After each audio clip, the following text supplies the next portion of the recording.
Oh, hey guys. I'm your host, Drew Harrison. Thank you so much for joining me in the first show of 2026. Hope you had a great holidays, however you celebrate it. I hope you celebrated it to the fullest. Hope you got to see people you wanted to see. Hope you got to do things you wanted to do. Hope you got to eat the food you wanted to eat. You know your boy did. So let's go ahead and jump on in it. We got a lot to talk about, huh? I've missed you. I guess, unfortunately, it is time to take down the Christmas decorations, but do so carefully. Just ask our friends in Easley, South Carolina, when they had a rogue snow globe roll off on them. Also, hope you didn't get tricked into going to the Brooklyn Bridge on New Year's Eve. A lot of people got scammed with fake social media saying that there was going to be a fireworks show at said location. A bunch of people showed up. No fireworks. It's a bummer. We are 1 month away from the Winter Olympics, and I'm worried. I've already started watching the speed skating trials, getting ready to be hyped to cheer on Team USA. But word is some of the arenas are not finishing up when they should be. The NHL straight up has told the Olympic Committee that they will not be sending their players over if the ice is subpar. And unfortunately, that's one of the venues that they're looking at that they might not be done in time, is the ice arena.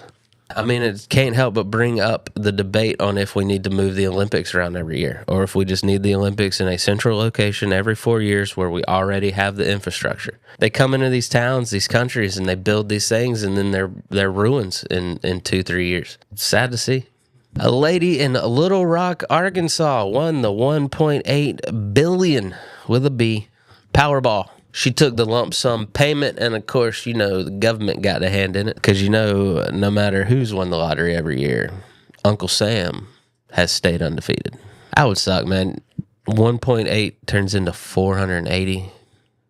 But then again, you don't want to take the payments because look at Publishers Clearinghouse.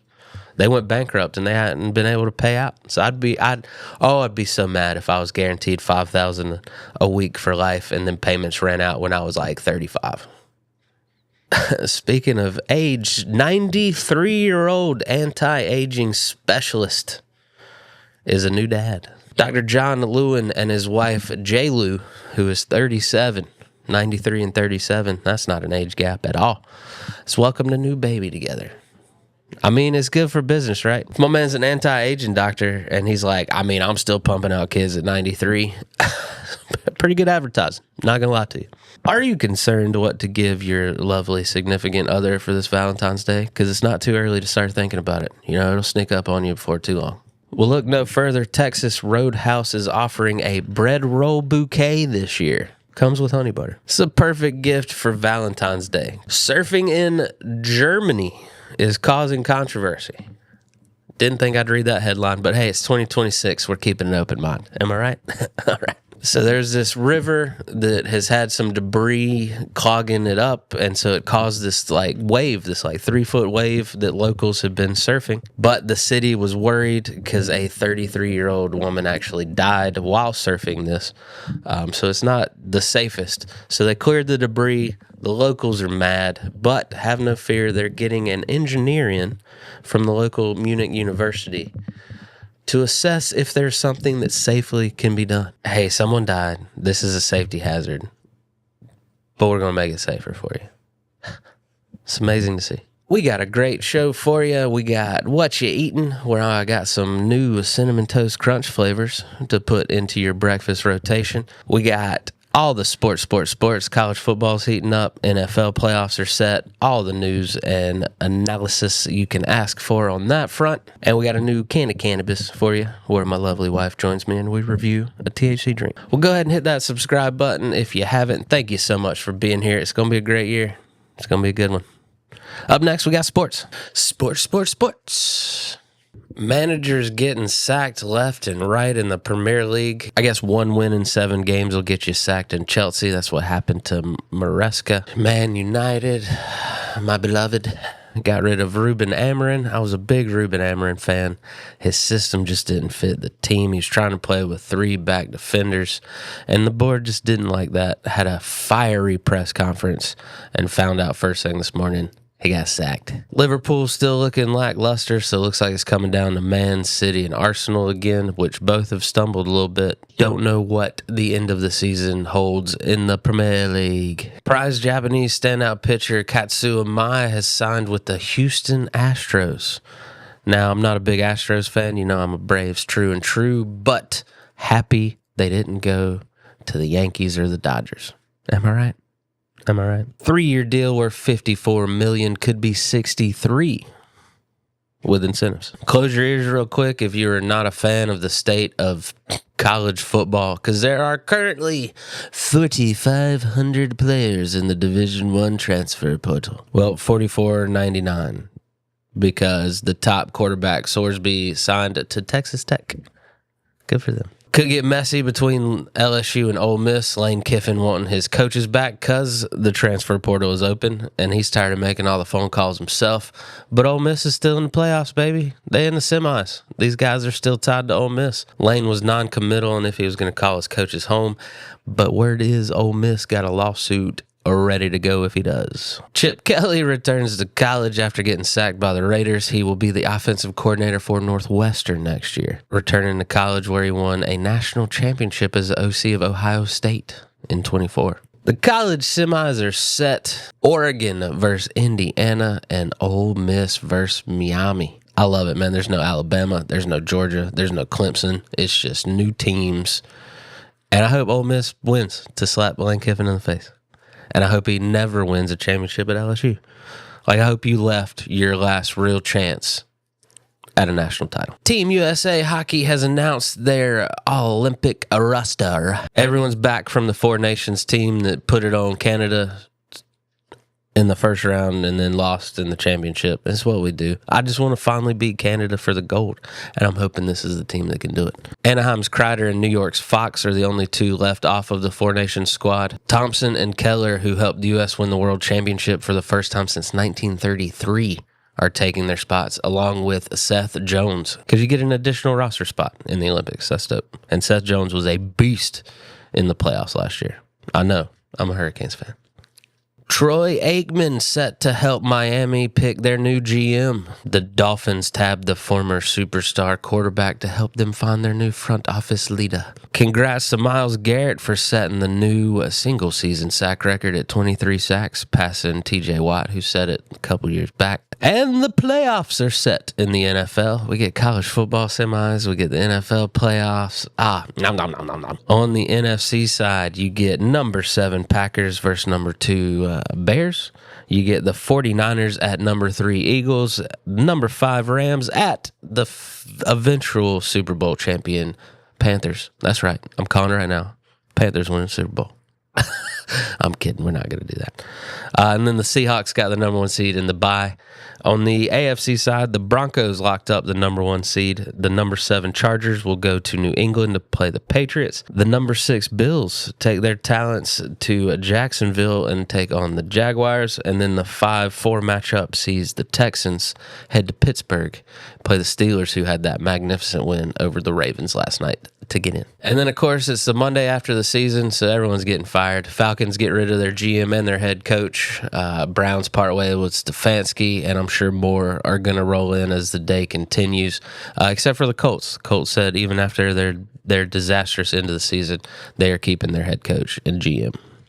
I mean, it's not really their fault when everyone gets hurt, right? And the Raiders are now officially on the clock with the number 1 pick in April. Can o cannabis. Can of cannabis? We got a fun new TH drink review for you. We got Looper from Houston, Texas. They are the L&K distribution company. I'm excited about it. We got their orange and their grape. They also have a pineapple. Didn't see it at our local head shop. So we got the orange and the grape here. It is 50 milligrams of Delta 9 water-soluble THC. And I'm excited about it. These look really good. You know, first off, natural colors. Yeah. That's good. That's real good. That's a grape soda. I thought they were from Canada because it had the red and white, but that's just hey, it's got weed in it. That's just hey, drugs. Oh, hey. I mean, that's an orange soda. That's fantastic. Ooh. That is good. That's a grape soda. Yep, Yeah. nailed the flavors. It's got cane sugar, no artificial sweeteners. It's vegan and gluten-free. Whoop, whoop. I like this. The effects of this product may be delayed by 4 or more hours. Consumption advice: chill, open, sip leisurely. Oh, there you go. I will definitely be sipping leisurely. Sipping. That's a great product. 12 fluid ounces, 50 milligrams of THC for Looper out of Houston, Texas. The grape and orange, fantastic. And we'll come back with pineapple if we can find it. If we find it. I mean, I would say they need to like tone down the design to be less kid friendly, but whatever. I don't think it's kid friendly. I think it's like Juggalo friendly. That's fair. Yeah, that's an acid trip if I've ever seen one. And what you watching, guy? This is a fun segment where we talk about new or TV shows that have been around for a little bit that we are just now getting on board with. And that is the case for our first show, Running Point. I know it's been around for a little bit, but your boy just got around to watching it, and it is fantastic. Kate Hudson, she plays the perfect kind of holding my stuff together, but I don't really have my stuff together. But you're going to think I got my stuff together. I know one of the main reasons I stayed away from it for the longest time was Chet Hanks. Not a fan of Chet Hanks. But here's a great thing. You get to hate Chet Hanks. You hate his character. He sucks so much, but in like a fun to hate him kind of way. I have trouble watching shows that people tell me to watch. You know, congrats on Stranger Things, those people that watched it. I did not. I have not jumped on the bandwagon of a popular show since Game of Thrones broke my heart. Yeah, don't even think about it. A Night of the Seven Kingdoms. It ain't happening. The new season of RuPaul's Drag Race started, and I love watching it with my wife. It's a great show, just pure entertainment. And this season, they got nothing but experienced drag queens. Like, all of these queens have been doing this for 10 plus years. So it is going to be a all-out brawl to see who wins this season. Check out Bubbles and Hard Bodies this week for my wife's in-depth analysis. Fear Factor returns. And to be honest with you, it's the food that gets me. When they got to eat gross insects and bugs and stuff, that really just... They do finally have their rightful host, Johnny Knoxville. Dude should have been doing it from the get-go. That's right. Your boy's not a Joe Rogan fan. If you love messed up doc shows, Best Medicine looks like the one for you. But that guy he always plays the villain. You know, he was a villain in SWAT. He's one of the crappy cops in Four Brothers. And he was in The Handmaid's Tale. So I'm just assuming since he was a dude in The Handmaid's Tale, probably a bad guy in that too. So that is What You Watching, Guy. Let me know in the comments what TV show has caught your eye at the beginning of 2026. All right. This next segment is called What You Eating, where we find fun foods on the aisle while we're doing our weekly grocery shopping that you yourself might be on the fence about trying. So I'll give them a shot, let you know what I think, and it might change your opinion on giving it a shot yourself. I love cereal. I try not to keep it in the house because it becomes a problem. Eat 3/4 of a box for breakfast, finish it off for lunch, open another box after dinner. It's just a nightmare. Can't keep it around me. But I love me some Cinnamon Toast Crunch, probably my favorite cereal of all time. And they got 2 new flavors. You know your boy is a bit of a peanut butter fiend, so I am super excited. We got peanut butter Cinnamon Toast Crunch. And those strawberry Fruity Pebbles a couple weeks ago were so good. Got strawberry Cinnamon Toast Crunch. So start with a strawberry first because I don't want to put it to shame. Got my lactose-free milk because I don't have tummy issues and I want to keep it that way. Definitely got a strawberry look about them. That's nice. That is strawberry Cinnamon Toast Crunch. It's fantastic. You got the hint of the strawberry. You still get the base of the Cinnamon Toast Crunch that you know and love. And yeah, it's just like, it's kind of like you're eating Cinnamon Toast Crunch and strawberry flavored milk. You know, like the strawberry flavor's there, but it's not overpowering. And then the cinnamon's not overpowering either. This is fantastic. This is a nice little combination. Little strawberry Cinnamon Toast Crunch. Just, break it up a little bit. I like this way more than I thought I was going to. That strawberry was fantastic. Now it is time for the one I've been waiting for. The one I went to the store to get. The peanut butter Cinnamon Toast Crunch. This is Reese's Peanut Butter Cups and Cinnamon Toast Crunch cereal put together. This is fantastic. That is so good. That is the best of both worlds. I didn't think peanut butter and cinnamon could coexist. Like, it's two of my, like, I love Cinnamon Toast Crunch and I love peanut butter, but I was worried about the cohesion. But worried no more. This is fantastic. The peanut butter, the Cinnamon Toast Crunch, I could eat a whole box of this. I'll probably eat a whole box of this. But if I'm being honest, I don't know if because it caught me off guard or if I'm just feeling a little strawberry-ish the other day. I might have to give the nod to the strawberry Cinnamon Toast Crunch for being my favorite of the two. It was really good. It was really refreshing. It kind of was more breakfasty, I guess. I don't know. I mean, and you get to look at that cool little mural on the back right there. Breakfast cereal, dessert cereal. Because you know what I need after breakfast? Dessert. And that is it for our show this week. Thank you so much for starting the year off with us. I hope you have a great January. I know it's probably going to feel like 40 days, like it always does. But hey, we'll get through it together. So just remember, guys, we're all weird. It's way more fun when we're weird together. We'll see you next time.